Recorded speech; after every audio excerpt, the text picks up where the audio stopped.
بسم الله الرحمن الرحيم. مسجد الخياط الصامت. في قرية صغيرة كان عبد الرحيم يعيش وحده في بيت طيني بسيط، سقفه من خشب النخيل لا ترف فيه ولا زينة.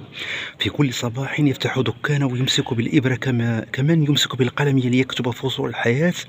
لا يكثر من الكلام ولا يتدخل في شؤون غيره. وذات صباح دخل عليه رجل يدعى سالم بن راشد. كان معروفا في القرية بفضوله وكثرة كلامه، وقال بنبرة فيها شيء من التوبيخ: يا عبد الرحيم، لقد كثرت ثيابك الجميلة التي تخيطها وأسعارك مرتفعة، فلا بد أن تجمع مالا وفيرا. فلماذا لا نراك تعين الفقراء؟ رفع عبد الرحيم رأسه عن الإبرة، نظر إلى سالم نظرة هادئة وقال بلطف: يا سالم، ما بال الناس يظنون أن الكرم يقاس بما يرى؟ ليس كل من سكت بخلا، وليس كل من تحدث جودا. ضحك سالم بسخرية وقال: عذر جميل، ولكنه لا يشبع الجائعين يا عبد الرحيم. ثم خرج من الدكان ملوحا بيده، وقد ارتسمت على وجهه ابتسامة خبيثة تخفي في طياتها رغبة في نشر كلامه في أرجاء القرية.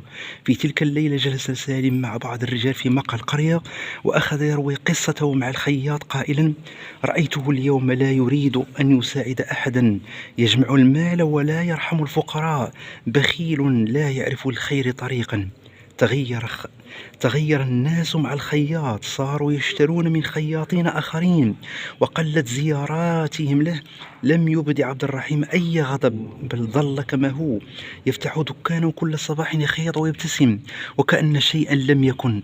مرت الشهور وبدأت ملامح الكبر والوهن تظهر عليه.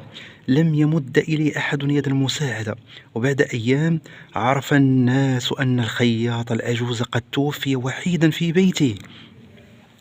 لم يحضر جنازته سوى مؤذن المسجد ورجلان من جيرانه. دفن بصمت في مقبرة القرية. مضت أسابيع وتوقف الجزار عمار عن توزيع اللحم المجاني. قال أحدهم له: ما بالك يا عمار، لم تعد تتبرع للفقراء كما كنت؟ قال الجزار بصوت متهدج: والله ما كنت أملك مال لذلك، إنما كان عبد الرحيم الخياط الذي اتهمه بالبخل يأتيني كل شهر مبلغ من المال ويقول لي: يا عمار، لا تذكر اسمي واجعلها صدقة خالصا لمن لا يجد قوت يومه. ساد الصمت المكان، وأطرق الرجال رؤوسهم خجلا، وأجهش بعضهم بالبكاء. أدركوا حينها أنهم ظلموا رجلا طيبا كان يعمل بصمت ويعطي بستر. اجتمع كبار القرية وقال أحدهم: نقترح بناء مسجد صغير في القرية ونسميه مسجد الخياط الصامت.